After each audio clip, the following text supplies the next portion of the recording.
100%. Um, so I want to shift gears a bit to Sure thing. Final Fantasy VII Revelation. What Revelation. did you, what did you think about the reveal for Revelation? It's good. It was real good. Oh my god. More of the same, baby. That's what I wanted. I wanted to see the same combat system and the same maps and the same models, and I want it to be out in 3 years. That's what I want. And I'm gonna get it all. Yeah, and they did all of that too. It's crazy. Like maybe the fastest turnaround I've seen for a AAA game. It's even Yeah. faster than Rebirth because that Yeah. turnaround was 4 years, and this turnaround is 3 years. And um, they've actually put quite a bit of effort into making things differently. So even the maps have been redone now because they're like, oh, the weapons cause like tectonic shifts of the plates, and so this means that all the previous environments have been changed up. So Yep. it's not even so much that you're revisiting the exact same thing. The areas that you previously looked at will be different in Revelation. This is an aside. But The screenshot they showed of the yeah, grasslands features more topographical changes than I think the entirety of Tears of the Kingdom's map. which is pretty crazy, They were like, right? oh, remember when Ayanuma was like, I hope you look forward to exploring this unfamiliar Hyrule. Yeah. Methinks the lady doth protest too much. Oh, yeah, unfamiliar Hyrule. Okay, Tears of the Kingdom sucked. Anyway, continue. No, I mean I'll just add I'm gonna on to slip my that and shit in say there. for as long as King Tears of the Kingdom took, I was kind of just like, how come y'all couldn't have just made a new Zelda They spent for that 4 years for that on amount of Master time? Hand and the Yeah, vehicle building shit. That was it. Come on, yeah, man. They spent 4 years on it like a was tech demo. cool. Yeah, it's cool, but I feel like couldn't you have just made like a new like Majora's Mask? I feel like changed things up a lot more, but that's just me personally. I'm Um, not a fan of Tears. do you feel Revelation is going to sell better, worse, or the same as Rebirth? It'll sell better than Rebirth.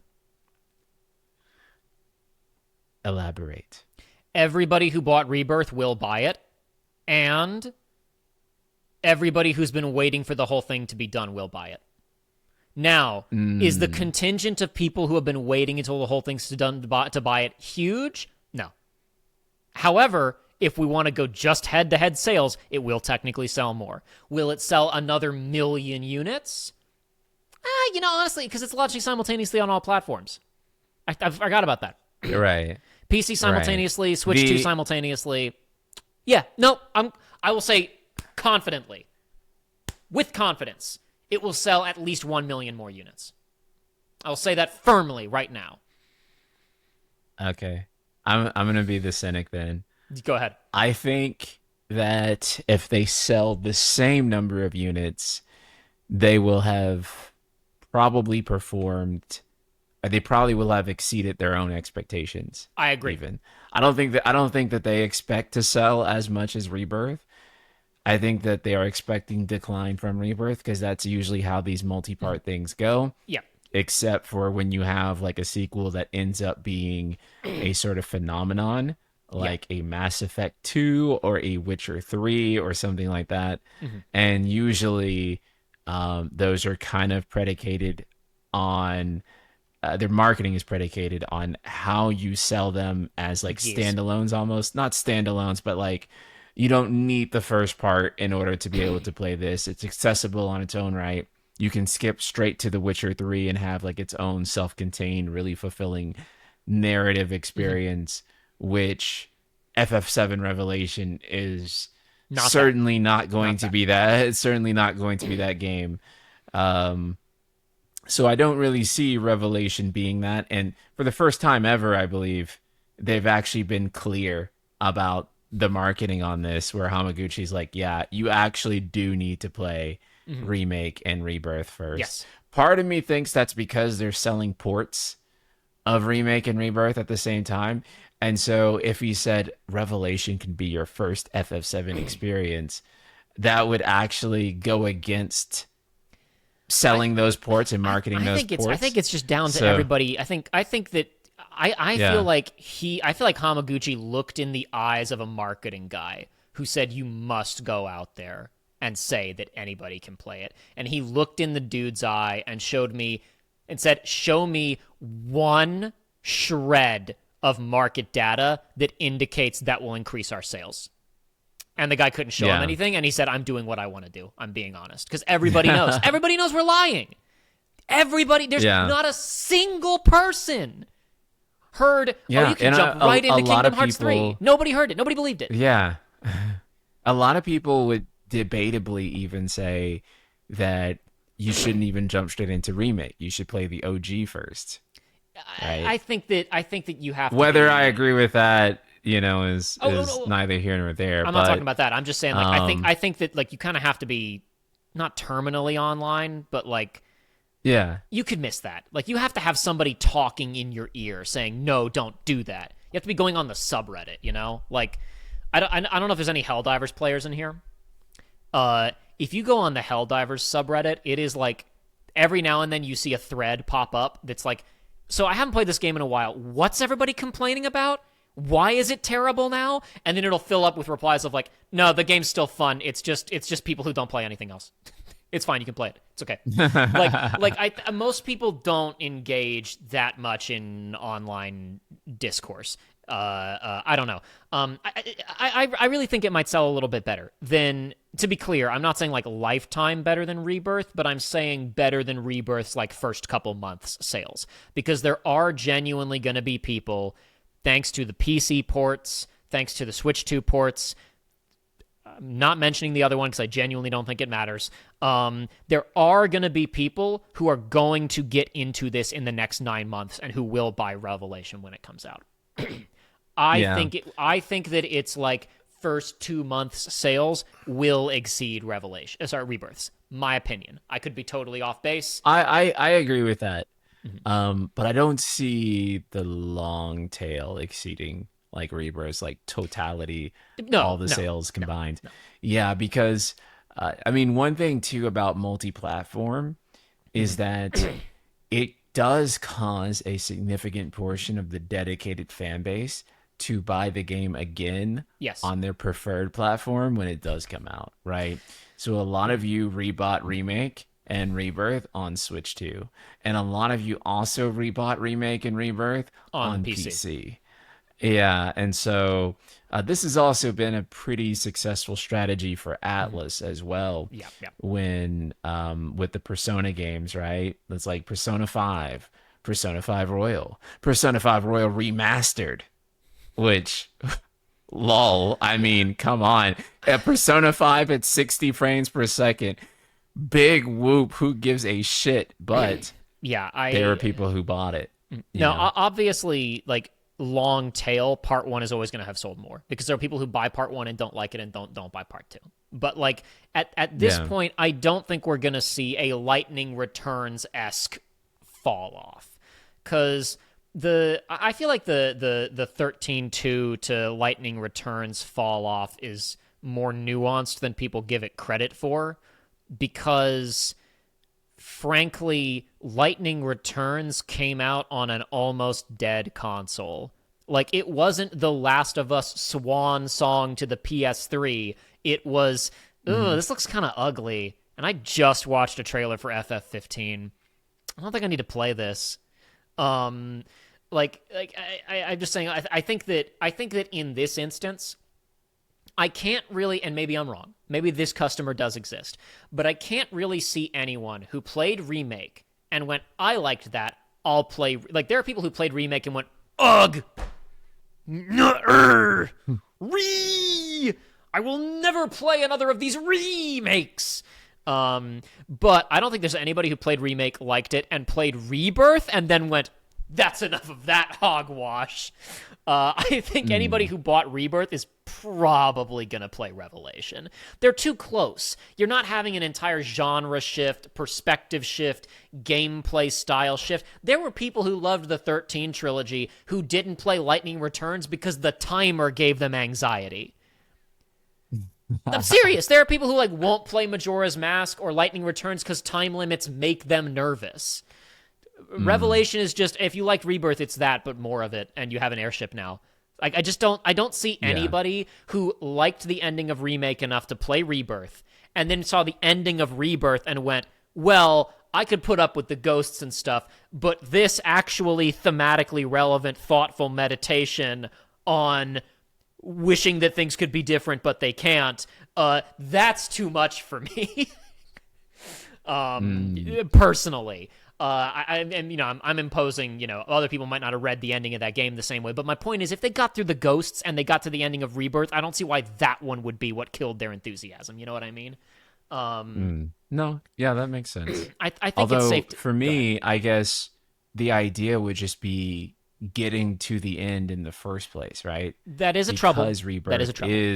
is such a massive game, right? And I think that's part of the fall off right there is that you have to have people who completed that massive game then mostly be interested in buying the next one, where I feel like a lot of people, some people will buy it despite the fact that they haven't completed that, but then a lot of people will be like, oh, I still haven't completed the second part, and so I need to buy that. Hey But Cherry again, Ball with the super chat says, I need a 95 Metacritic and a rigged rigged Game Game Awards. Awards. I mean, Revelation might do it. you would think though too, but Metaphor Refantasio, which basically blew Rebirth out of the water when it came to the Game Awards.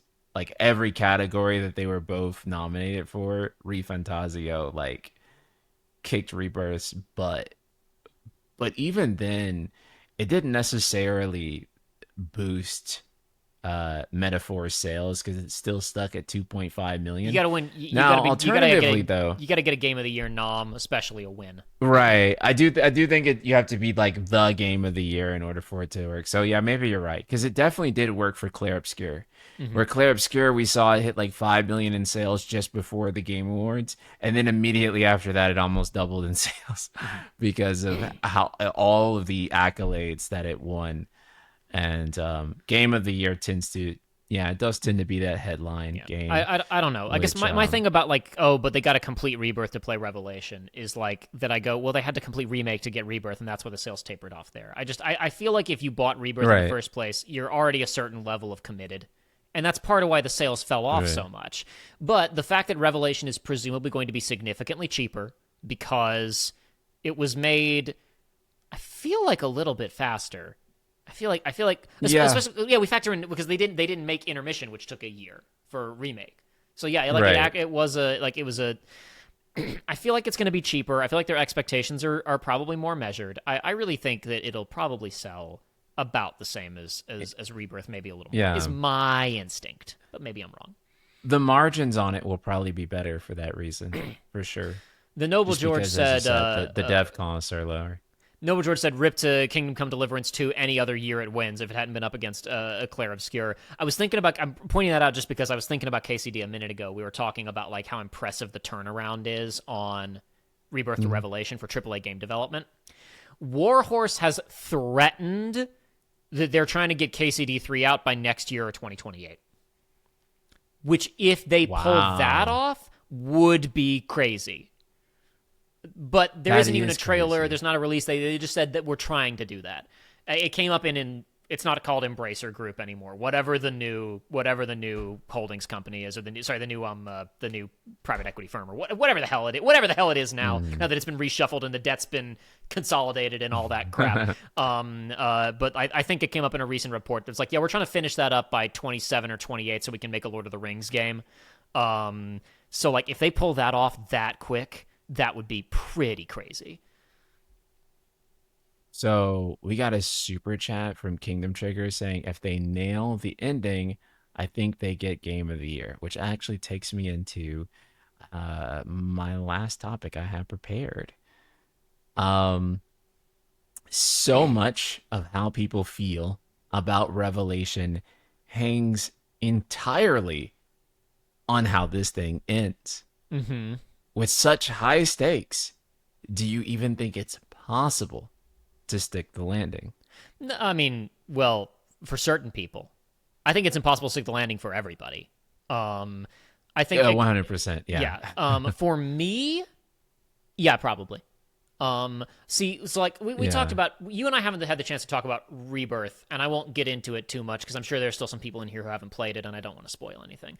We talked ages ago about the ghosts in part one, and I basically made the argument of I appreciated them as a metatextual commentary on the anxiety the developers probably felt at remaking it.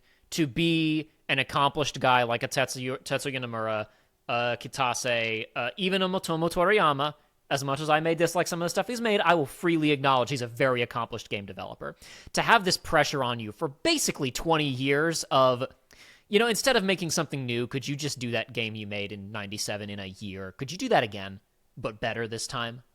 Like that story that Tim Rogers told in his 7 Rebirth review of somebody standing in line for presumably 24 hours to be the first one to get a copy of FF12, and when the president of the company says, "Would you like to say a few words?" and hands him the mic, the guy says, "Please remake Final Fantasy VII."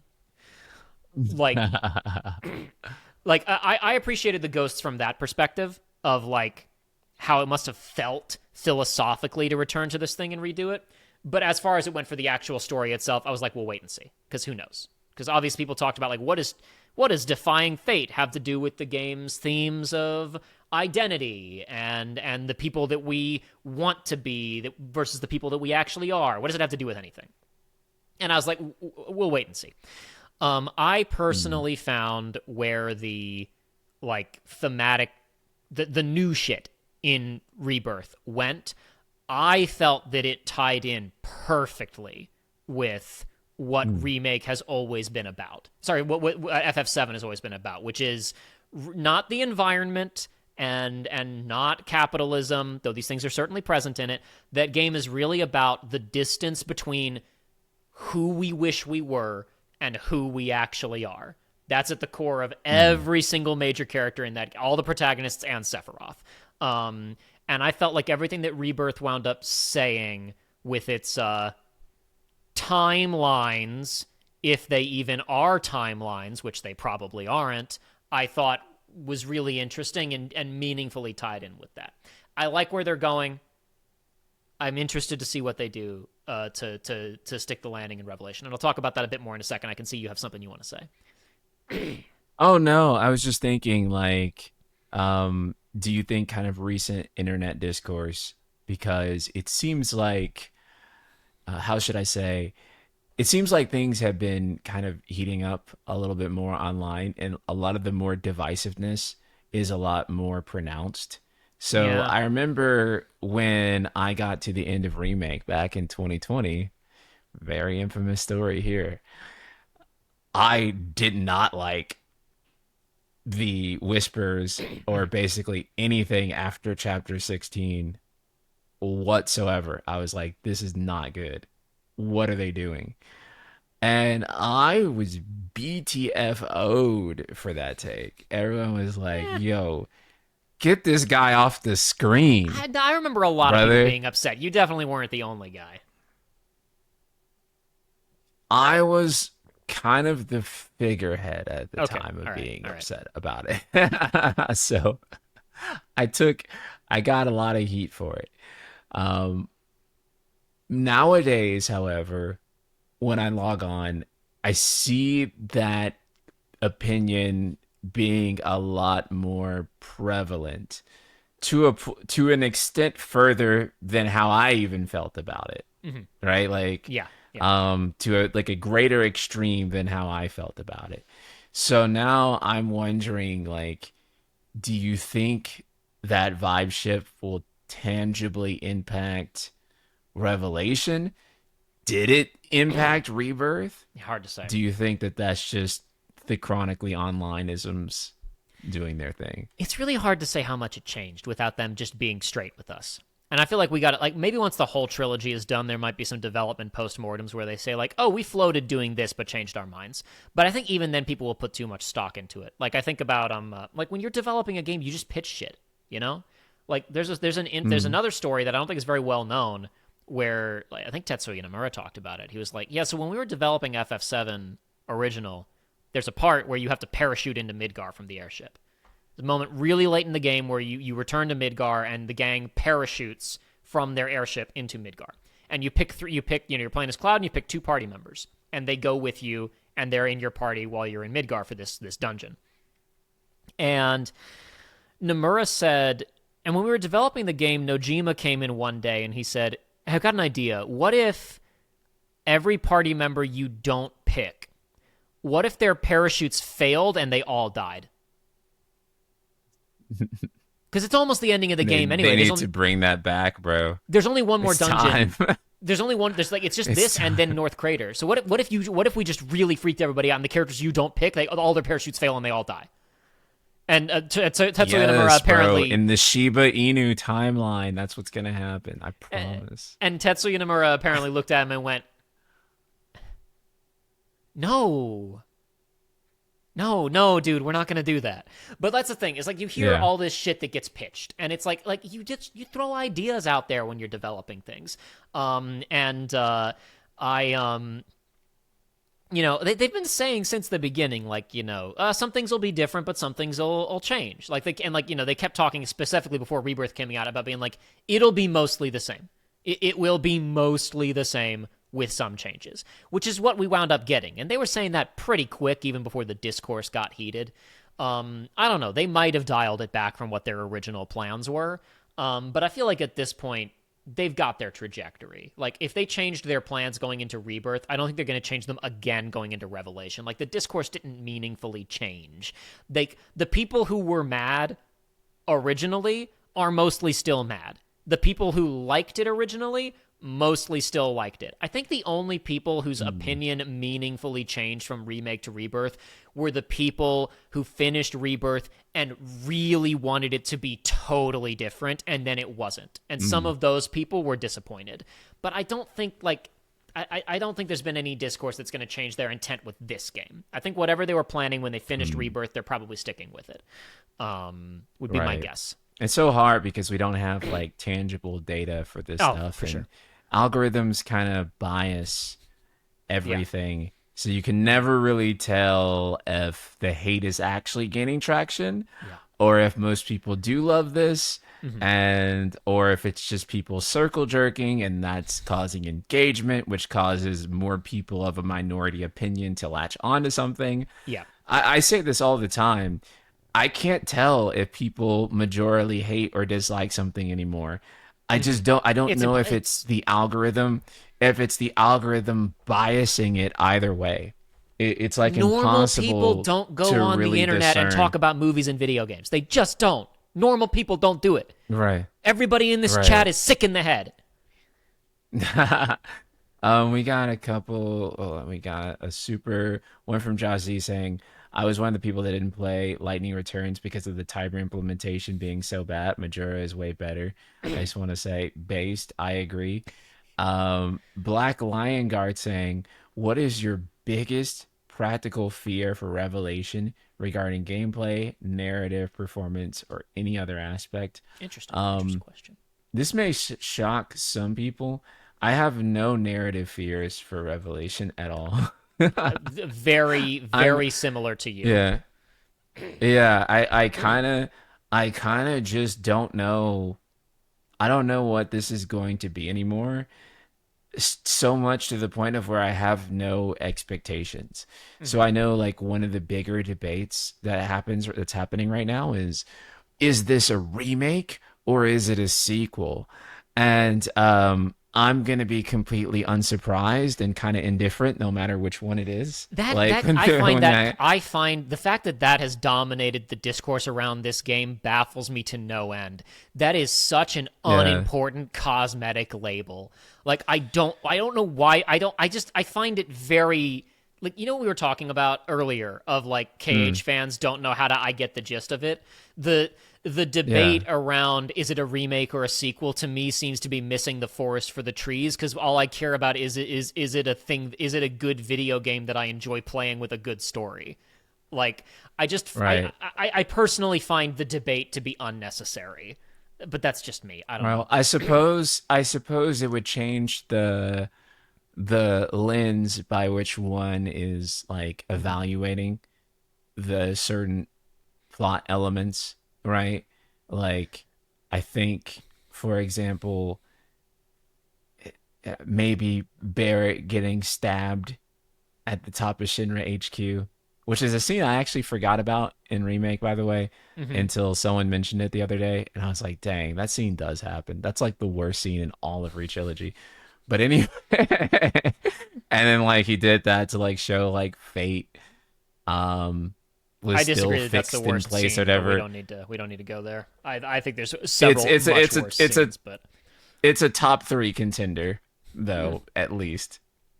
But um anyways, yeah, I guess you could your lens may change on how you would evaluate that. But then if I really think hard about it, neither one of those lenses makes me like that scene any more than I currently do the, or hate it more. It just kind of like changes the context a little bit, but I still feel like I'm not a big fan of it. So I guess either way, for the stuff I dislike, it wouldn't really change that much. I guess I could be maybe charitable to some of the changes from the perspective of it's not trying to be the exact, or it's not trying to be like it's trying to follow up in a Mhm. different way per se the original game than trying to be like a remake, a thing that kind of preserves this story throughout time for people. But ultimately, yeah, the more I thought about it, I'm like, does it really change my feelings on the things that I really love about the trilogy or really dislike about it? And ultimately, either one of those POVs that I look at this with, it doesn't actually really move the needle much. The stuff I feel like they changed is still stuff I still feel like, oh, that was a good change, or oh, that was a really bad change. Yeah, okay, So I don't know if it will, yeah, I, I if it would I shift don't want that to for sound me. like I'm being like I'm so highly evolved, but Yeah, I don't go to yeah. shit with a lens. I take it like with whatever it is, I guess. At least I try to. Like I don't, Mm. I don't appraise. I've recently been playing Star Wars Outlaws, and I don't appraise it against the same lens that I appraise Andor, which is the best TV show I've seen in years, immaterial of it being related to Star Wars. A thing Right. that is better than all other Star Wars media, except maybe the original two films. And even then, it gives them a run for its money. It's just like so different. They're like, I see no point in trying to compare them even as Star Wars products. To me, like I saw somebody a second ago saying, like, well, if you look at it as a remake, then it changes too much, and if you look at it as a sequel, there's too much of it that's too similar. I shouldn't be using that tone. I apologize. That was condescending. I just find that pointless. Like I just play the game for what it is, and I'm sorry if other people can't do that. I'm not trying to like again. I'm not trying to call anybody stupid. But I just that's not how Hmm. I approach stuff.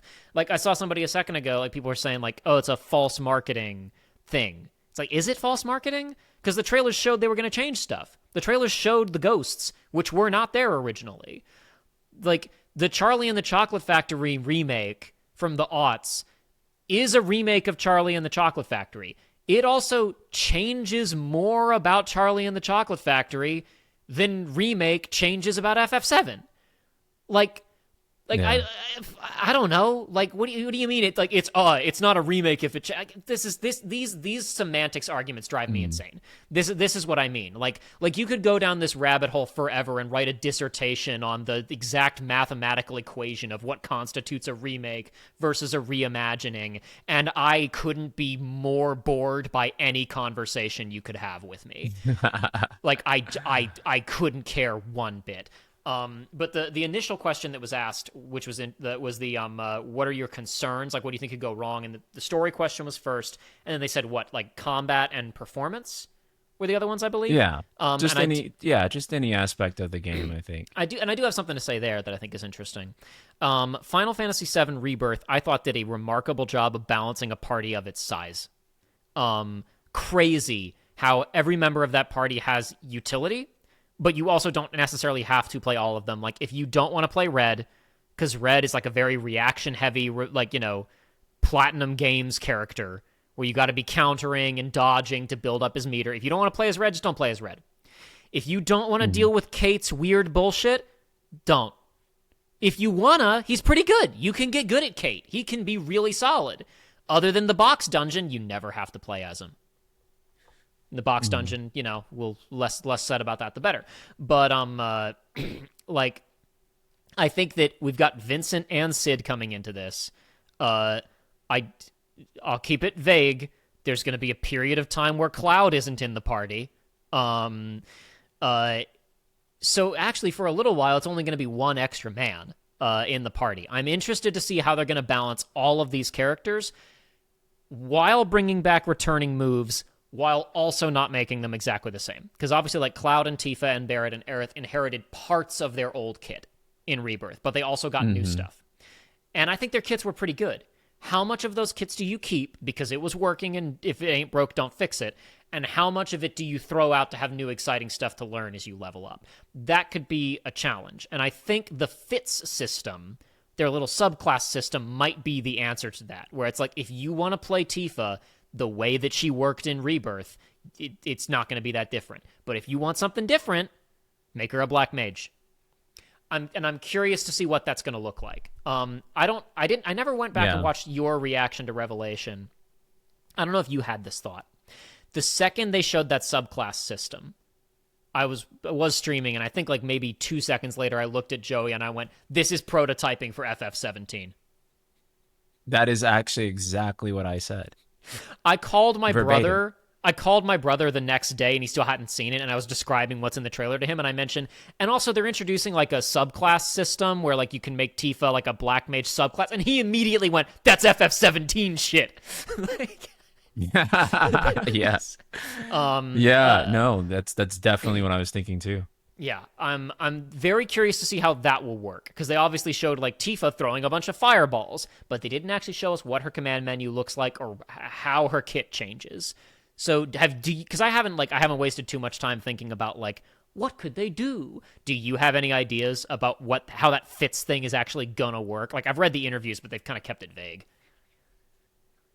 The more I've read about Fitz, the more confused I am on how it actually works. I was Because hoping first, you were going to be like, "Well, Jacob, I think it's going to be this way," and then you said the exact same thing that I've been thinking. Damn it! No, Now this conversation can't go anywhere. I've read every single interview, and the more I read, the more I'm baffled. Because at first, with some of the interviews, they made it sound like there are 4 jobs total. And then some of the other interviews have made it sound like there are 4 unique jobs per character. I imagine that it is the latter, but I don't know. Yeah. And whenever we go back and look at the trailer, the stats don't change. Exactly. So that's the big thing. That's like, also... So what, does it just change their LB? Does it change their ATB commands? Does it change their synergy skills? What is it? What does it do? Right. Like, what does it actually do? One thing that I do think I remember from reading one of the interviews is that it gives them access to commands that they normally wouldn't have. Yeah. But that is just generally how a job system works. It's too vague. So it's too vague. It's incredibly vague, and I don't really have like I've not really been able to sink my teeth into what fits means tangibly. Yeah. Oh yes, one thing that Bit Azure is saying is that we do know that it adds a skill tree for that for fit. the individual job. So okay. Right, so that individual job is essentially going to have like its own folio. All right, so if it works like Revelation, then that would mean Tifa could get... So the reason that changing the fit doesn't immediately change your stats is because it's not changing your base level stats. You're spending points on that skill tree for specifically a 15% increase to fire spells, or you're getting a new synergy skill, or... Okay, that... All right, okay, that could be interesting. Yeah. How do you feel about jobs being in Final Fantasy VII from the first place? I think it's fine. Sorry. I think we're on part 3. You know, like I was just saying a second ago, I think it's a challenge to they remixed how the characters played in Rebirth. Not too much, but just a little bit. And I feel like it was the exact right amount of tweaking to really just bring out what was already there in the first game, but you maybe had to be like you had to be really sweaty to like really break into the nuances of how all four of those characters played.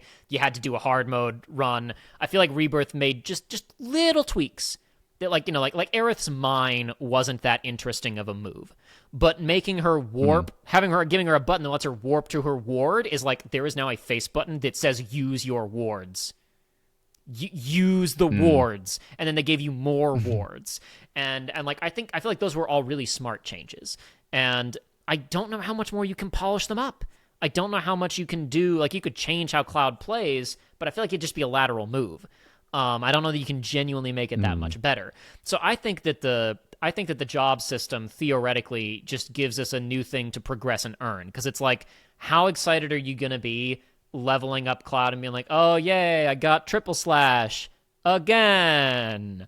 I think it's a way to just give you something new to look forward to for part 3 of the game. I think it could be pretty sharp. I don't have a problem with the idea of, like, obviously FF7 didn't originally have a job system. Everybody is their archetype. And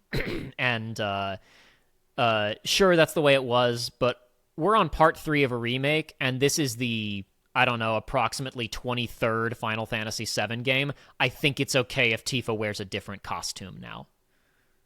Yeah, I think that's we. fair. I think. Although I think I'm gonna she's make earned sure it. that they always wear their OG outfits until And that's New and that's Game the thing. Plus They're ends. giving you the Yeah, option to do that. If you want her to right. be Yeah, in her monk outfit all the time, that's fine. But if there's someone out there who's I like, do. I've seen Tifa in the monk outfit. I'd like to see her wear something else. They can play dress up Dolly, and that's fine. Yeah, It's got a little. It has a little yeah, something for everyone. for sure.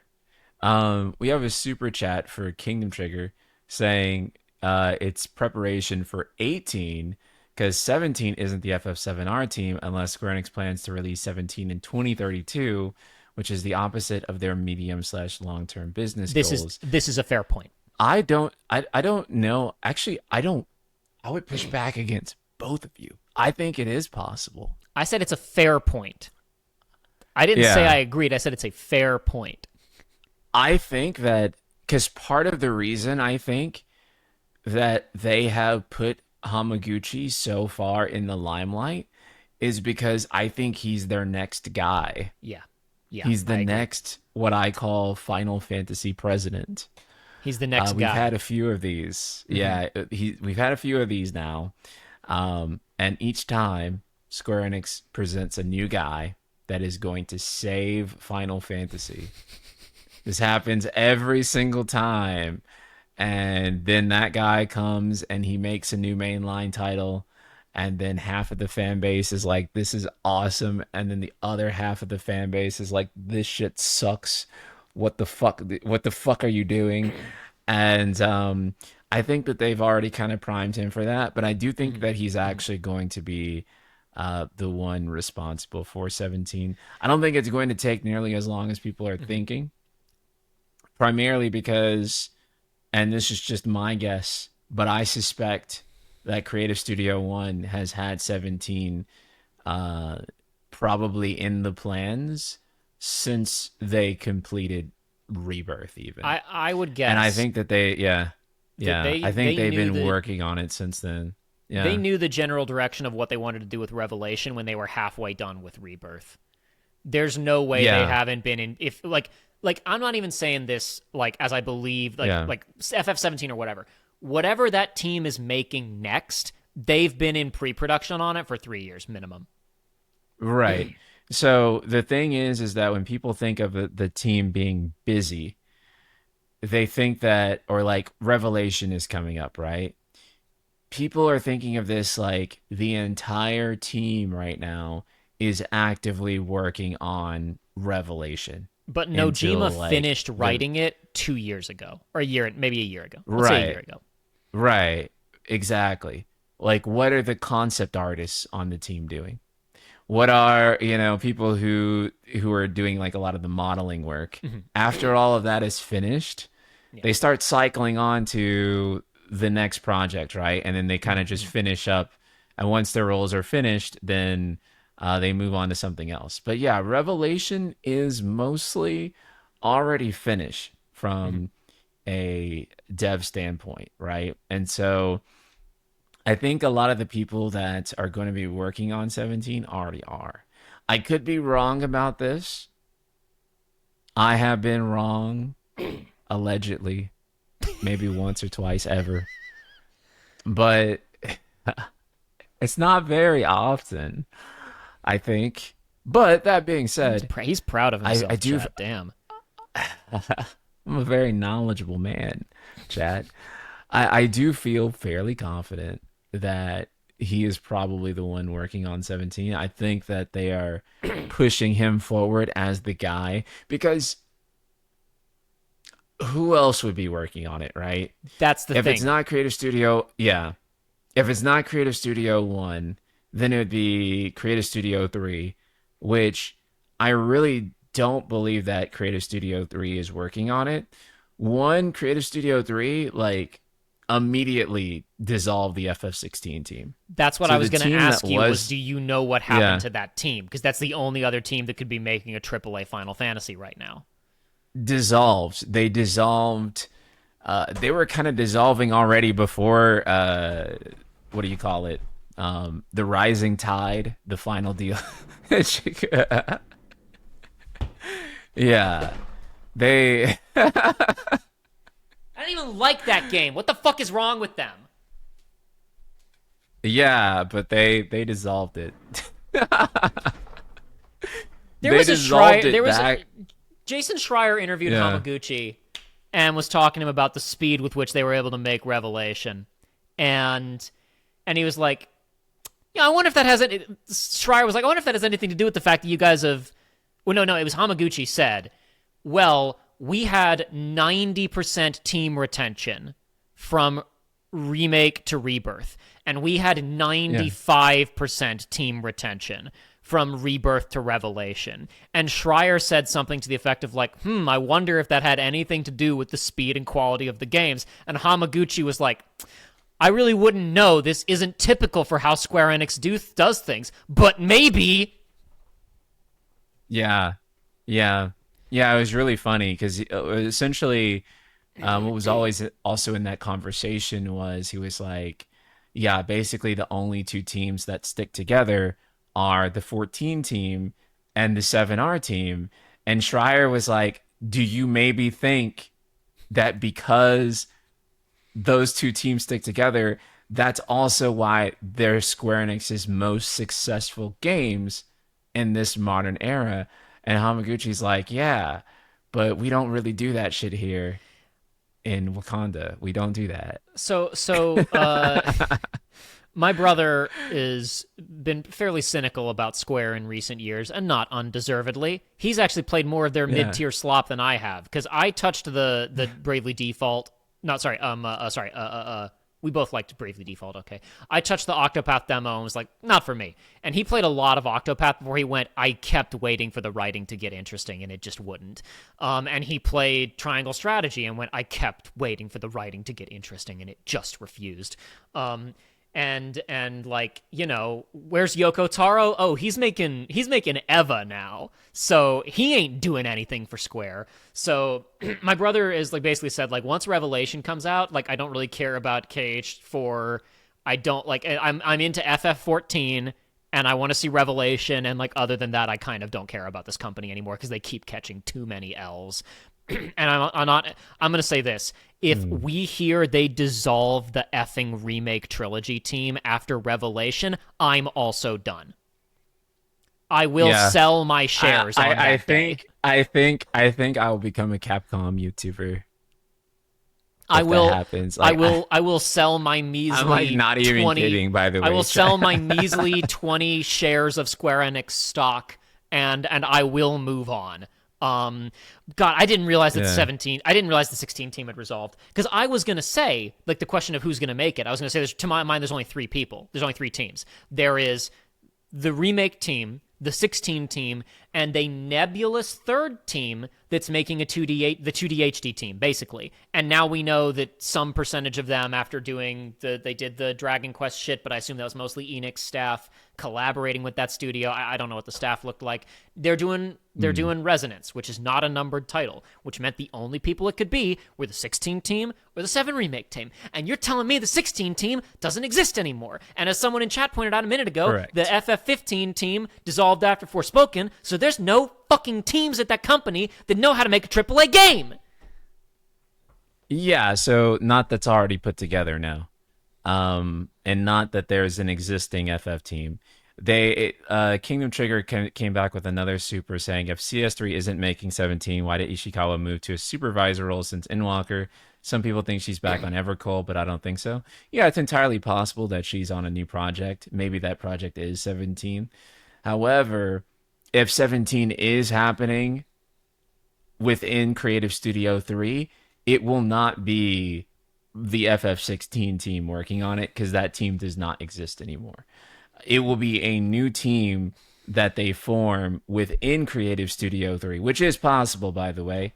I'm not denying that it is. It's entirely possible that Creative Studio 3 is working on 17. 3 already has sub-teams, because yeah. they also handled the remasters of Tactics Ogre and FF Tactics. Like, they have other staff that's not working on 14 right. in that group. Right, but it will be a new team, and that team will probably have a ton of common members from 16, but it won't be 16's team, let's say, that works on 17, because that team is dissolved. They dissolved after the Rising Tide. And if that team was going straight into making FF17, or if CS3 was going straight into making FF17, you would probably think that they wouldn't dissolve the 16 team, and that since that team already is up and running and has tech together, and if they wanted CS3 to manage 2 Final Fantasy mainlines, I would imagine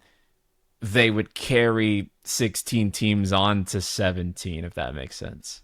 Right? And people in chat are talking about, like, just because a team dissolved doesn't mean people got fired. And I agree. Yeah. That's no.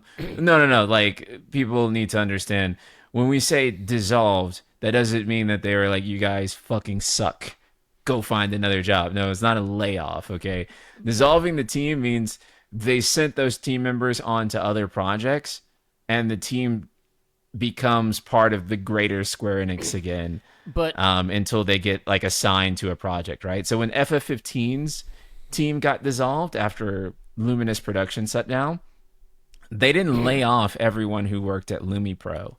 The staff of LumiPro then were assigned to various projects within the creative studios within Square Enix, right? So it's not a layoff or a firing or anything like that. It's literally just a reassignment to a different team, and that team is no longer a singular workforce anymore. And to be and clear like on the language. Sometimes that's always going to happen. Like, someone a second ago talked about Ishikawa. Like, why would she take a supervisor role? It's like, well, maybe she wanted to do less writing and get paid more. Like, sometimes it's straightforward. But like the trouble with breaking up a team isn't necessarily that those people are gone, but like, okay, this supervisor got kicked over to that project. That team needs an extra programmer, so he went over there, even though he doesn't know anything about the code that's been written on that game. Like something as simple as, here's a team that has this supervisor and these 5 staffers on it. And they, over the course of 4 years, establish a really good rapport where they just know what each other are thinking and they anticipate each other's needs. And by the end of the development on that game, they're just super efficient. And then you take that supervisor to a different project and take 2 of those programmers out and swap them out for different guys. And suddenly what would have taken them 4 days might take 2 weeks. That's theoretical math, but the reason that you saw me get up and freak out is, like, as much as I had my issues with FF16, those developers established a rapport and knew what they were doing, and if they made another game and were like, let's change some stuff, they could have done it quicker than a team starting from scratch. But when you have a big company, the idea is 16 is done.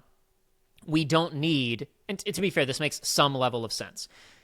if the 16 team is now incubating a new, or like that studio is now they don't have another immediate project to go to, then you don't need, you know, QA guys who do polish testing on a finished game, because there is no finished game for them to polish test. So you send them over to this other project that's almost done.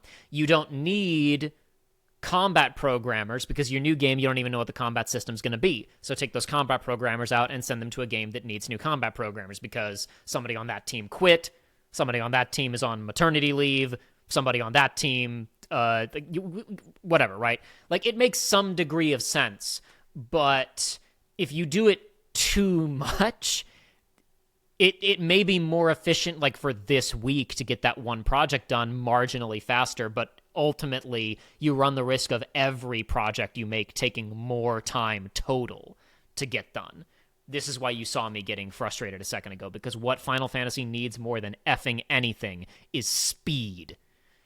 Then it needs quality writing and good stories. But the number one thing it needs is speed. I mean, you know, Resident Evil is always the immediate comparison, but it made my head spin to know I played Requiem earlier this year. Loved it. Still probably my front runner for Game of the Year at the moment. And we're already talking about the Code Veronica remake. Yeah. And it's just like, yo, what?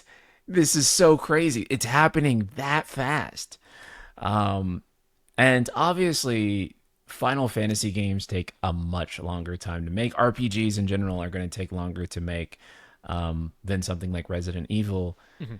However, it just really feels like that IP is so back, and seeing like a second golden era for it, you know, right now.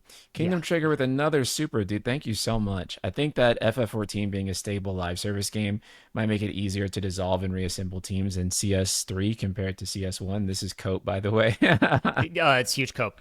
Live service games, like, they need guys who are servicing it 24/7. They need guys who know how to fix stuff and how all the internal code works, because they need to fix it tomorrow. Because, oops, a server crashed. We need it fixed now.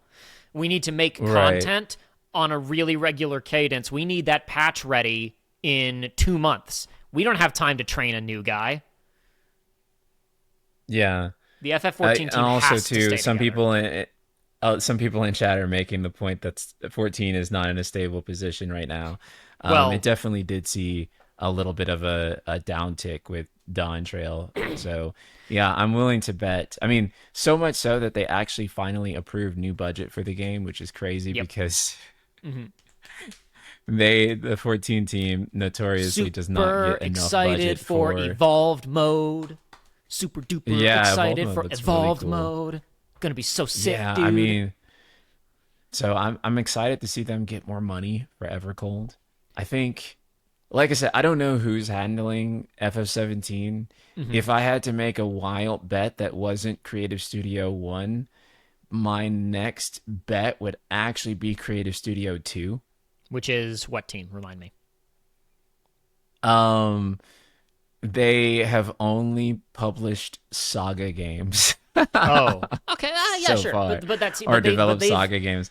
Yeah, but they're brand new. They've made several. They've made a couple already, right? Like relatively quickly. Yeah. It's a brand. It's a brand new studio, and it's led by Yoshinori Kitase and Motomu Toriyama. Yeah. Okay. Yep. That would make sense. Sure. Yeah. Yeah. So it would make sense that the most veteran Final Fantasy staff is working on this brand new studio, and they're building it from the ground up for the sole purpose of developing Final Fantasy 17. And then from there, maybe, Kingdom Trigger was making a valuable point by saying it is 18, and then CS2 is going to make it. Yeah. And it'll be interesting because CS2 would then probably kind of offshoot from Creative Studio 1's lineage, because you'd have Kitase and Toriyama there. So I imagine some of the vision for that will feel similar to the kind of vision that you associate with Creative Studio 1 games. And maybe they can have two different teams making that kind of CS1 aesthetic FF, and then every now and then they have CS3 tag back in and make something that for the fans of things like 12 and 16 and Tactics. I'm sorry, I just saw somebody get juked in chat, Yeah. and I'm laughing about it. Someone asked which studio made Nier, and then multiple people said Platinum. Because it was, yeah, because it was. But it's just funny. It's like Yes. which internal team Yes. at Square is responsible for Nier Automata again? Oh yeah, none of them. Yeah. They're So yeah. really, outside of FF14, all of Square's major successes have been outsourced games. This includes Dragon Quest, by the way, because a lot of people think Dragon Quest is developed internally. Most Dragon Quest is not really developed internally for the most Yeah. part. The External mainline ones are developed developers. internally, but the others are outsourced. No, no, no. No, Even no. even the mainline games, Oh, from my excuse me. understanding, someone can correct me from this, but I think even the mainline games are Hmm. mostly outsourced. Enix Okay. in general mostly outsources. All of the HD 2D games outsourced. They Hmm. have like I can't remember the exact number, but it was somewhere between like 3 and 5 outsourced partners working on the HD 2D games. So Hmm. Square Enix internal doesn't even develop the HD 2D stuff. So I see. when I say I see. that every major Square Enix success Hmm. is mostly not Square Enix internal, other than like 14 for like the longest time, uh, it's pretty true. And even Interesting. 14, well, went through all of that. Yeah, Dragon Quest VIII So was level 5. I did know that once upon a time, and I totally forgot about it. Yeah. right.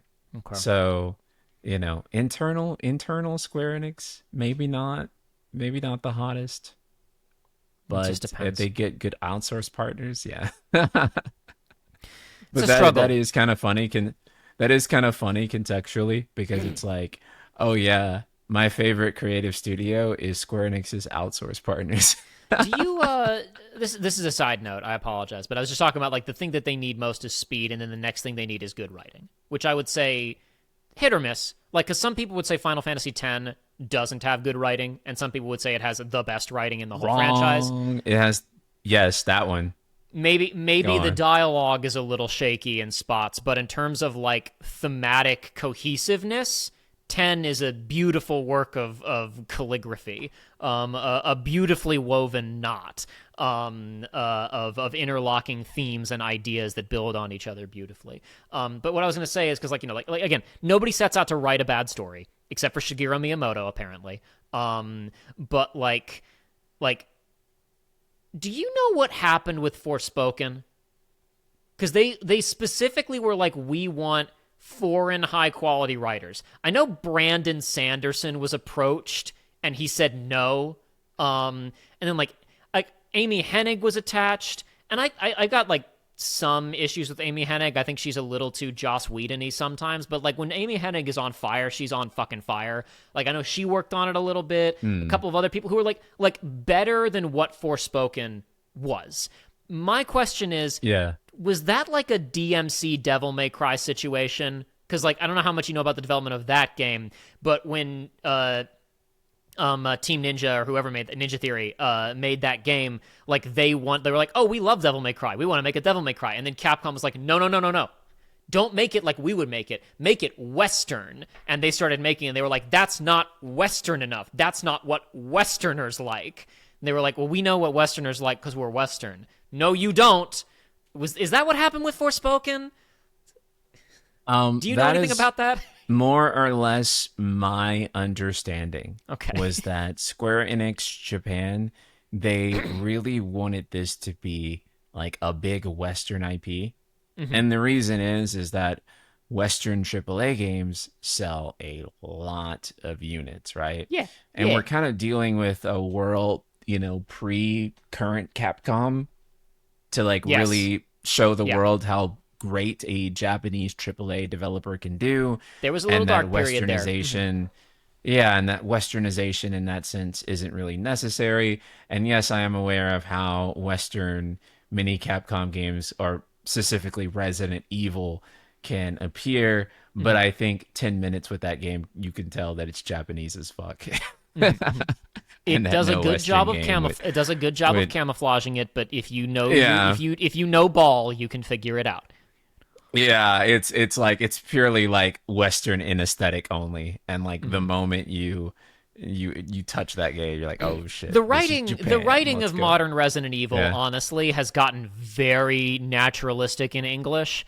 It feels very conversational in a way that just would not have existed several years ago. Like like Yeah.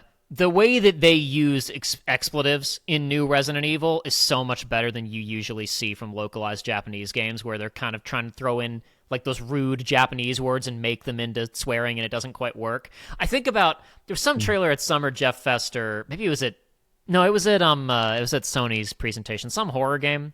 It's like a bunch of zombies. It was like in a hospital, first person. There was a bunch of weird corpse guys attacking you.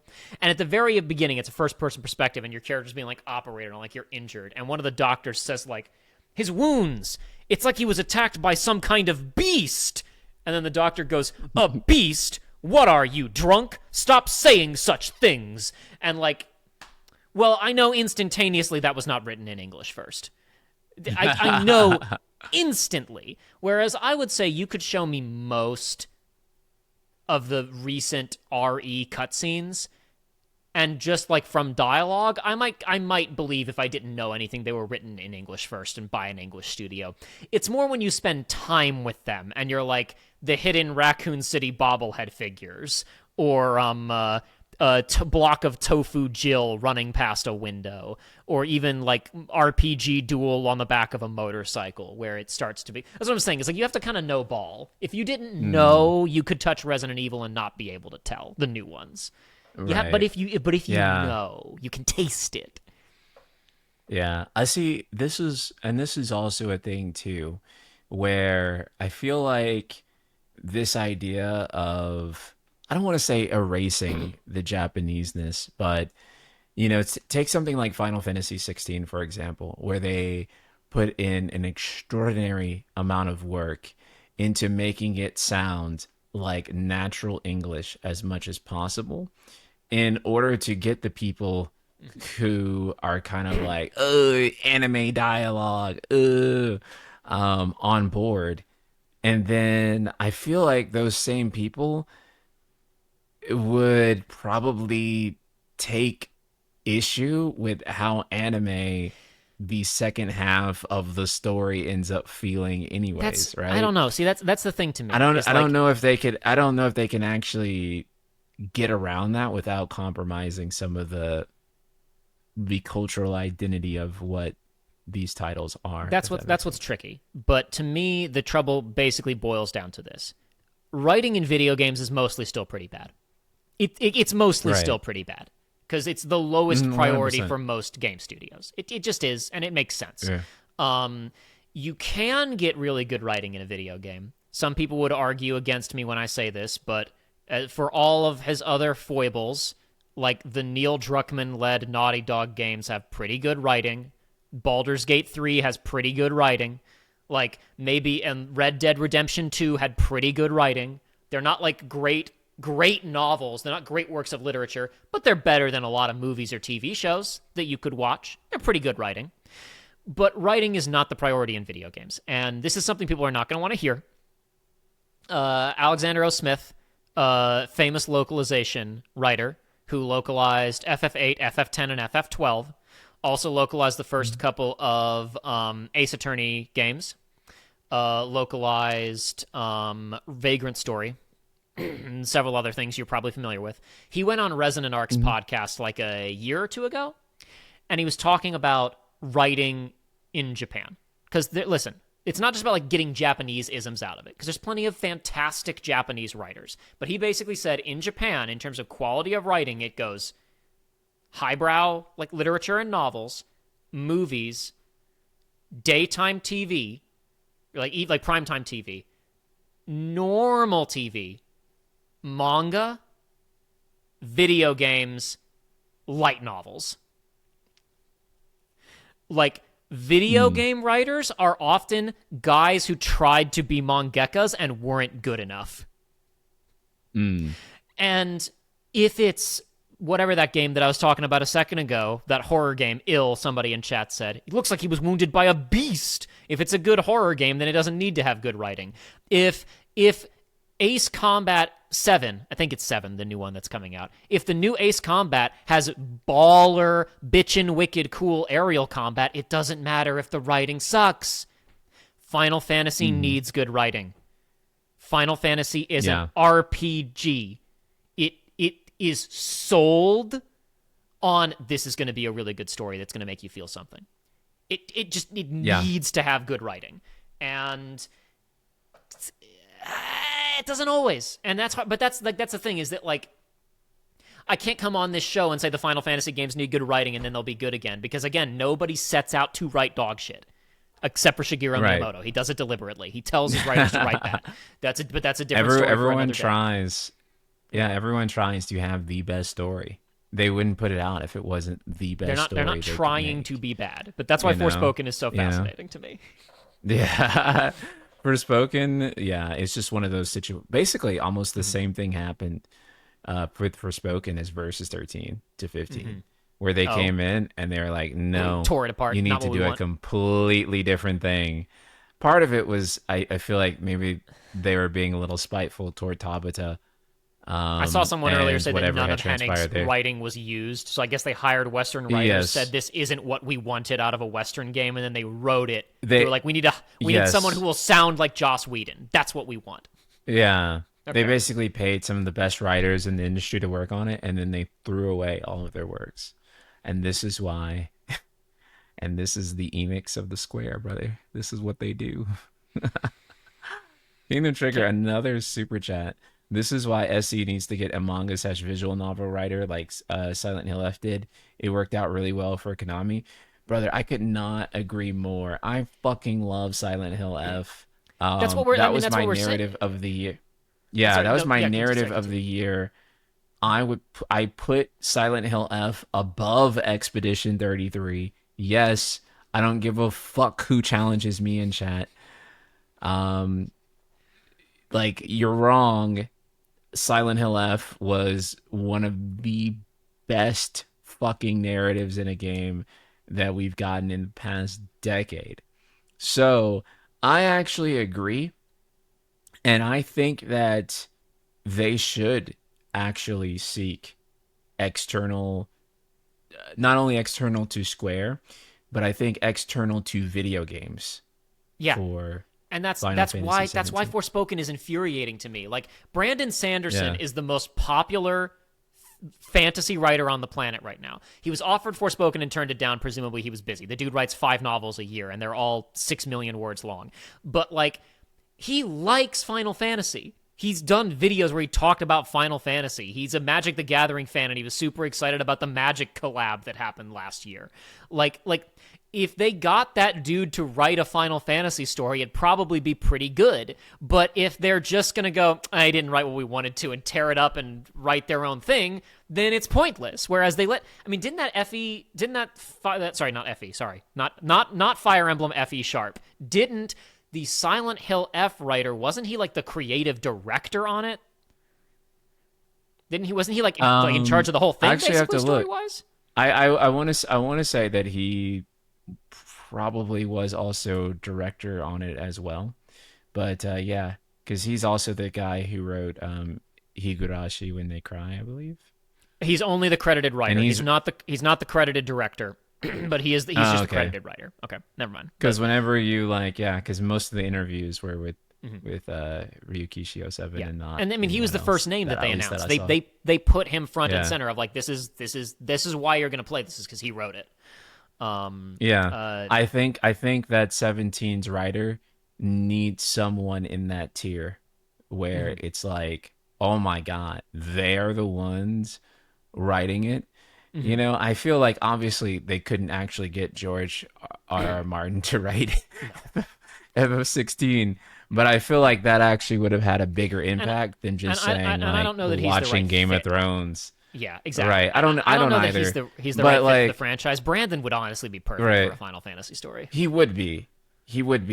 I just think that like if you had someone like a big writer in that sense, rather than being like, oh yeah, we made the dev team watch Game of Thrones and we wanted them to capture that essence, saying like, okay, 14 has we got some really good someone who- writers. yeah. Yeah, 14 has got some really Yeah, good we got writers, but I feel like they're too long-winded. Which becomes really dialogue obvious bloat. in 16. Dialogue bloat is a problem with all of Creative Studio 3's games. Yes, it became like they it's all have, tolerable. yeah, I tolerated it in 14, but it's very noticeable in 16. yeah. Playing It's FF7 could it, remake. Go ahead. yeah. Go ahead. Go ahead. I was gonna say that all of their games are this could have been an email quest. Yeah, I think Nojima's still got it. Remake is convincing me he's still got it. I know he's not writing In remake on terms his of own. in terms of the dialogue being succinct and snappy, I actually agree. And Because strong like even though characterization. I would say that like even though would say that CS3 dialogue is better dialogue, sometimes the overwhelming quantity of it that they Yeah. put that feels extraordinarily unnecessary and padded Hmm. in their games, especially in a lot of areas in 14. Hmm. I feel Hmm. like um, can sometimes be at odds with how good uh, the dialogue is. How much of that is localization and not Nojima though? Well, that's true, but I think I Questionable. mean, Don't well, ask me. I don't we're speak talking about Japanese. you're talking about how much like the snappiness and succinctness of the dialogue is. Yeah. Um, I mean, Hire I've played Yasumi remake Matsuno in again. Get Yasumi Matsuno yeah, back in here. yeah. I don't know how much I could say of that. I'll just say that in terms of dialogue bloat, though, I think that's like the original writer's problems because they can only do that. Um, oh, Kingdom Trigger, thank you for another super. Someone in chat said the Silent Hill F writer is a huge FF fan. Oh. SC, he's right there. I don't know if Ryukishi, and I say this as a fan, I don't know if he could write a Final Fantasy because I feel like, I don't know, I think horror is his thing. Yeah, just because someone is a fan of something He doesn't mean they're necessarily the right fit for it. he should write the next Parasite Eve. He could write a Parasite Eve, or honestly, he could write a Nier. He'd probably write a bitchin' wicked cool Nier. Yeah, so that we can actually have near Hmm. spin-off games Yeah, whenever he Yoko Taro is yeah not. he Yeah. could probably write a good Nier, and he could definitely handle a Parasite Eve. Yeah, I don't Yeah. know what he would do with a FF. Maybe like an FF7 spin-off about Hojo, like Yeah. The Hojo backstory Yeah. game. He Yeah. could do that. I don't know. Like, I know you and I have disagreements on some of the elements of re-trilogies writing successes, but not just the succinctness of the dialogue. I genuinely feel like the nuances of the characters and strong characterization just come through really solidly. Now the question is, could he do it again? Like No, these are characters. I actually really agree with that. These I are actually characters really that he's agree with that. known for almost 30 years. So of course he knows how Tifa would act. Like of course he can find and bring out strong characterization for her. The question is, could he create new bold characters who audiences would like again? That's Mm. that's a question mark. Can I? This is. I have a question for you. This is kind of going back to talking about Seven Rebirth Revelation expectations, Hit me. What's up? because you said you've got like no expectations. Like you do think you're Yeah. probably gonna like what they do at this juncture, and you're just ready to go along for the ride. Yeah, 100%. What do you like? What in your mind, if you have one, is an ideal ending? And it doesn't have to be like don't outline the whole thing for me, but like what's something that you're like they can do whatever, but I personally really want to see this, if there's anything. Oh man, chat is gonna boo me off of the screen, but you guys, I actually think OG FF7's ending is like the greatest ending in a video game like maybe ever. And I know that there's so many people out there that hate OG FF7's ending. You're all fucking wrong, by the way. But but it's a masterpiece. Like it's a Mm-hmm. masterpiece. Mm-hmm. I love that there is no epilogue. I love that you don't know explicitly what happens to any of the characters outside of Nanaki. Mm-hmm. And Nanaki was the perfect character to show. He Yep. was like the only character you needed to show. I love that it skips forward 500 years later and all of the characters that we love are dead now. And you just see like vegetation covering Midgar. I No, it's a great ending. love that It's a great ending. people don't know. I love that people don't know if humanity survived or died or not explicitly. We know now that humanity did Well, survive, it's implied because you hear like but I children laughing in the original version. You get that little, right, you get that and there was ambiguous supposed to note. be smoke to show that It human isn't beings were visible. alive, Yeah. but then they forgot to actually put it in there. Hmm. Um, so because Night Sky Prince loves a good open ending. It's not so. I guess that what I love about it is that I love that the developers realized that anything explicit that they showed would not make the story better, would not deliver increased satisfaction. I know some of you would disagree, but I actually think a lot of you would not have been obsessed with Final Fantasy If VII it had ended differently. 2 going on decades later if it ended differently. Yeah, If I agree. everyone ended happy and there was a very clear ending that showed you everything and ruined any sense of mystery about what those characters did with Hmm. the rest of their lives, you would not have the same level of uh what's the best word for it?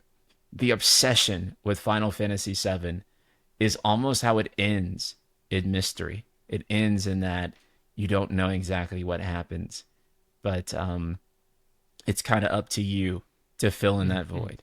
I don't really think that showing me that the characters move on, some characters get married and live happily ever after, or this is what they do now, and here's Marlene grown up. For me, none of that tangibly produces a better story. I can imagine it, Hmm. right? Instead, what they did in OGFF7's ending was show me something that my mind wouldn't have immediately went to. Hmm. They showed me 500 years later and that the planet has reclaimed itself. Nature is thriving again. The individual is not the important part here. The collective is. Hmm. And it shifts back to the collective. And Hmm. the only way that you can make that shift from the individual, from the ego, back to the collective, back to the planet, is to not overly focus on the characters. Because if you focus on the characters, you are still rooted in ego. Ego here I'm using in a more Eastern philosophy Hmm. Yeah, no, term I rather than like understand. Yeah, yeah. the Western psychology term of ego. If you focus on Cloud, then you're focused on that individual, that ego, right? Hmm. But the Hmm. whole point of the live stream is that when you die, your ego dissolves in the live stream and you become part of the collective again. OGFF7's ending forces you to dissolve the ego you have around the characters and rejoin that live stream Hmm. in a meta-contextual way. And it's fucking brilliant. It's Hmm. something that few endings can actually pull off. I do think that the ending of FF7 does not get enough credit. People who say it's a bad ending because they're like, "Wah, I didn't get to see Cloud work at Walmart for like the rest of his life," or like some menial 9 to 5 job, his delivery service and advent children or whatever the fuck. None of that would have sent any sort of message that was aligned with FF7's themes for me in the way that forcing us to go to the live stream ourselves did at the end of that game. So to The answer your care. question, Go ahead. what can they do? My answer is that they do something possibly new, because one thing that can be said about each one of the re-trilogy endings is that they definitely are something that does not happen in the OG game. Um, is if they could find a new creative way to bring back that idea of it is not about any of these individual characters. It is about the collective of the planet itself. Hmm. And they can do that any kind of way. I actually don't want them to show the characters living happily ever after. I don't want to see Cloud happy at the end of the game. I don't want to see any of the characters happy. I don't want to Mm-hmm. see any other Mm-hmm. characters at the end other than Nanaki, or maybe anything else that they could think of that drives that same thing home. Yeah, Mm-hmm. I don't want to see Mm-hmm. anyone. Mm-hmm. I want to see the Mm-hmm. planet Mm-hmm. and Mm-hmm. nature, Mm-hmm. and I Mm-hmm. want to see those. Yeah, chat says Buddhism. Yeah, those Buddhist Eastern spiritual themes at work. That's what I want to see. Mm-hmm. Okay, I don't think you're so gonna get your wish. I'm not. I'm not 100% not. see, I agree with everything that you said as pertains to the original. However, I think it's unfollow-upable, and re trilogy can't end that way. Oh Not yeah, it's when gonna be we, yeah, epilogue yeah, slop. yeah. 100%. It's It's gonna be gonna be happy ending slop. so. Um, I don't yeah, necessarily 100%. even need it to be like happy ending slop, and maybe some element of that will be that. But here's like what would be interesting to me, Yeah, right? Is that yeah, uh as someone who doesn't hate the new Star Wars stuff as much as some other people, mainly because I think most Star Wars is bad anyway. Like, it was two good yeah. movies and a couple of good video games and a new TV show called Andor, and the rest of Star Wars it's pretty much crap anyway. But I enjoy it because I like Star Wars. One Mhm. element of Star Wars that's like aggravating is like, oh yay, they beat the bad guys, and then a couple years went by and it didn't matter. Didn't matter. Everything's bad again. Mm. Everything sucks. Everything is always gonna suck. And there's that element to the Seven world of like when we finally get around to Advent Children, it's like, well, the planet is still sick and dying, and everybody has AIDS, and everything sucks. And then Dirge, sure, we dealt with that problem, but there's still like more deep-seated evil that's trying to blow up the planet, and everything sucks. Mm. And as someone who likes not the film Advent Children, but mostly likes the way the Cloud's character is handled in Advent Children. Like that movie, whenever that movie is Cloud talking about his feelings, it's pretty good. Whenever there's a character who's not Cloud on screen or they're talking about anything other than Cloud's feelings, it's pretty bad. Um, Mhm. uh, and I like that, at the end of the movie, he deals with his problems and he smiles, and we are left to assume that he probably had an okay life after that. And we could have never seen him Yeah. again. And that also would have been an Mhm. acceptable ending. Um, Now I feel like we've done this two times. We ended with the ambiguous Mm. ending of FF7 that focuses on the broader scale ideas of like, is humanity the problem? Is there a baseline problem with humanity that means the planet's better off without it, right? And Mm. again, as you said, it emphasizes the larger victory of the planet Yeah. survived. Life moved on. Whether anybody knew of our character's victory over Sephiroth with a cool sword fight is not as important as the broader victory of life Yeah. continued. I agree Mm. with all of that. Here's my thing. Yeah.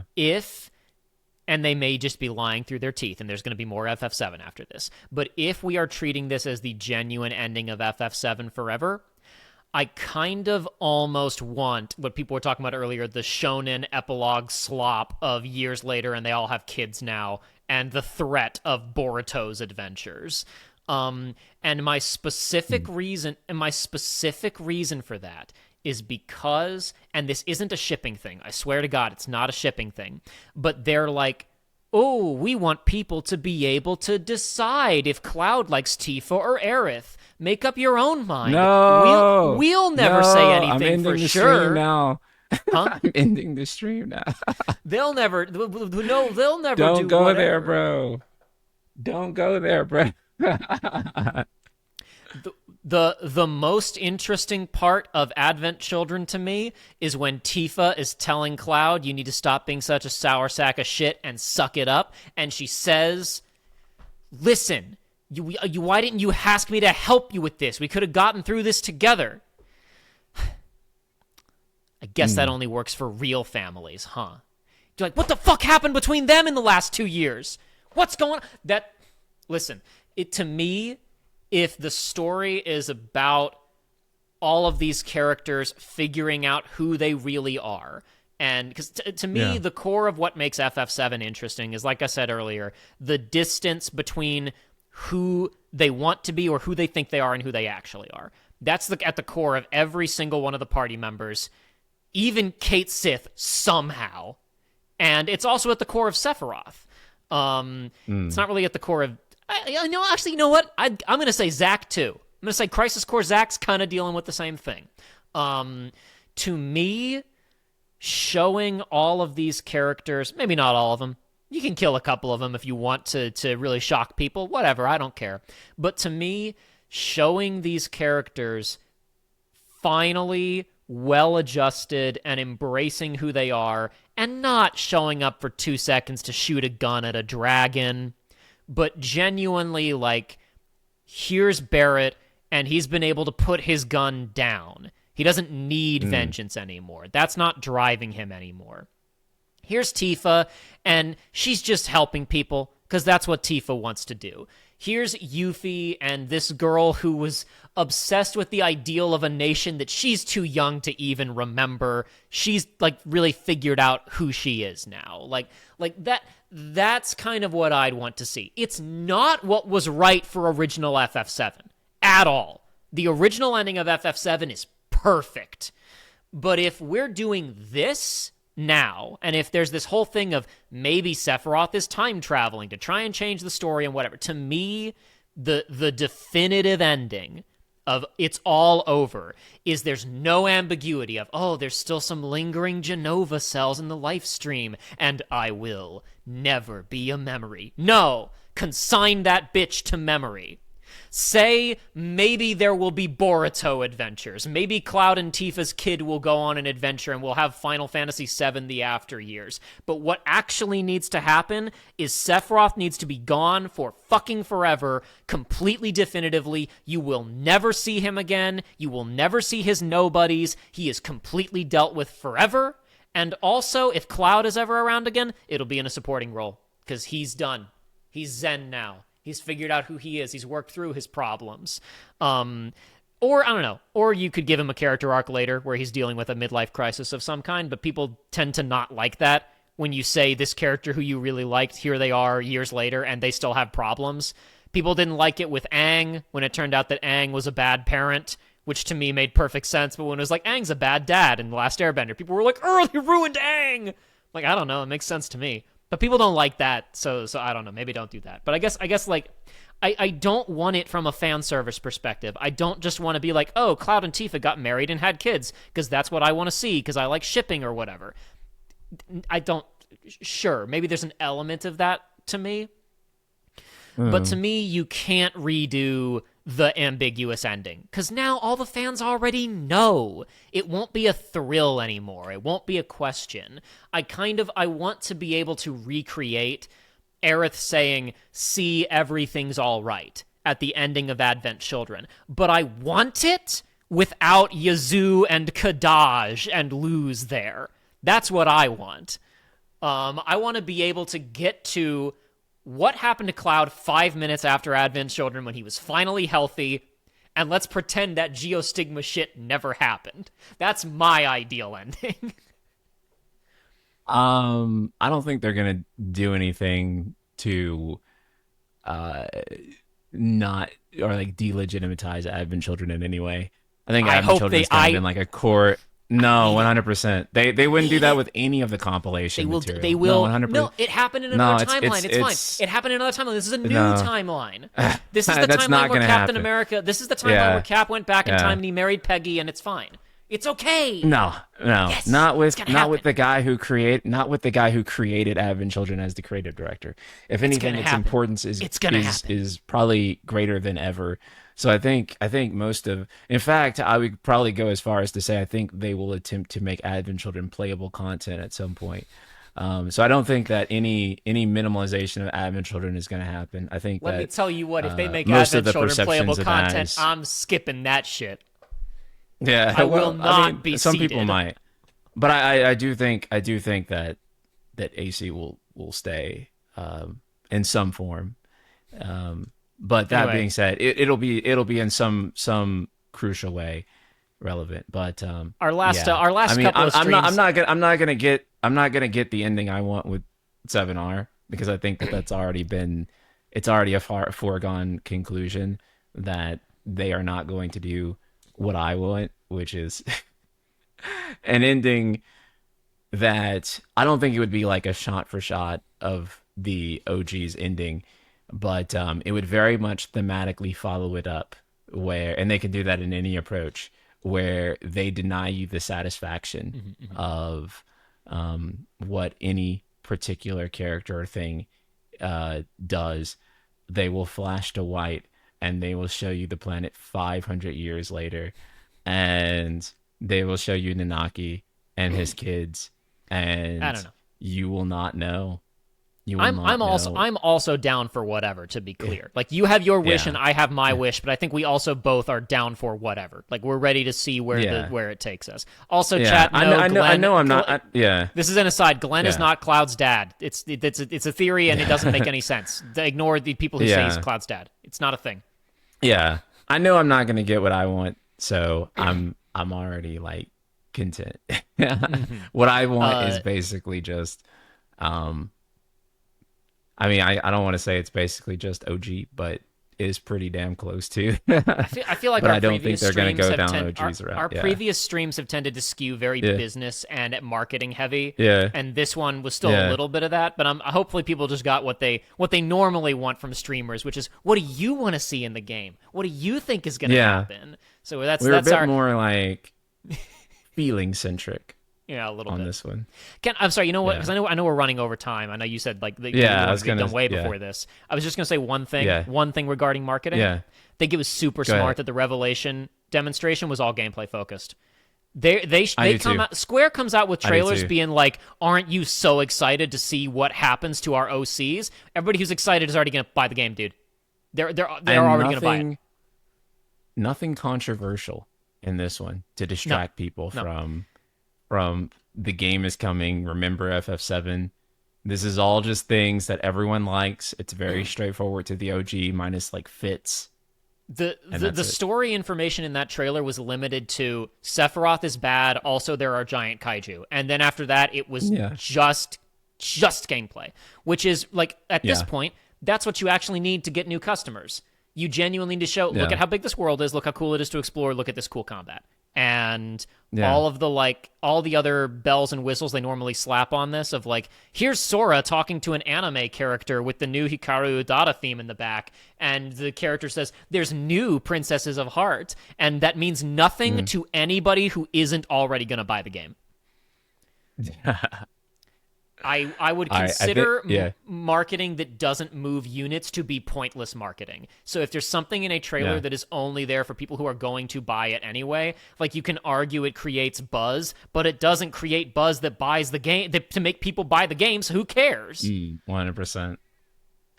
That Revelation showing was great. I think. Yeah. Yes. I was gonna say. Very I sorry. think we're gonna call it a stream. Yep. A stream there because we were way over time. Yeah, All I was. right, I where looked at can- you a where couple can people times, and I was find like, you? "It's Yeah. very late, but he's not stopping me. I guess he decided we're gonna keep I mean, going. it was too good. Yeah, I mean, I was fine. I think I'm gonna eat dinner now. Though. Yeah, go. Get out of Where here. can people find? Yeah, where can people? Actually, we have to.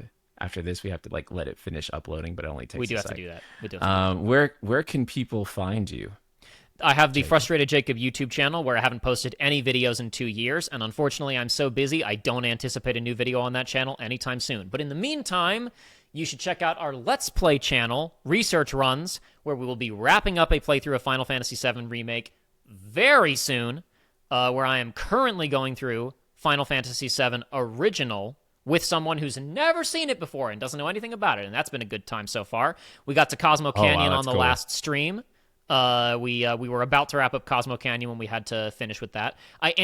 Because I did a full playthrough of FF7 10 years ago with my other co-host Joey. I am cheating on this one. I'm using the 2x speed and I'm turning off random encounters. I'm trying to get through it. But I can't blame you. yeah, but especially the middle part, because the middle part's so lame. But tomorrow, like I said earlier, my co-host Joey and I will be playing Star Fox remade.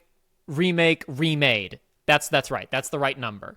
A playthrough of that game takes like barely an hour, so we're probably gonna do like a run or two of that, and then we're gonna start a full playthrough of Donkey Kong Bonanza if time allows. So swing by Research Runs tomorrow, where I'm sure, because it always happens, I'll wind up talking about Kingdom Hearts or Final Fantasy anyway, because chat always wants to talk about Kingdom Hearts or Final Fantasy. But we're going to try and talk about Star Fox for a little while.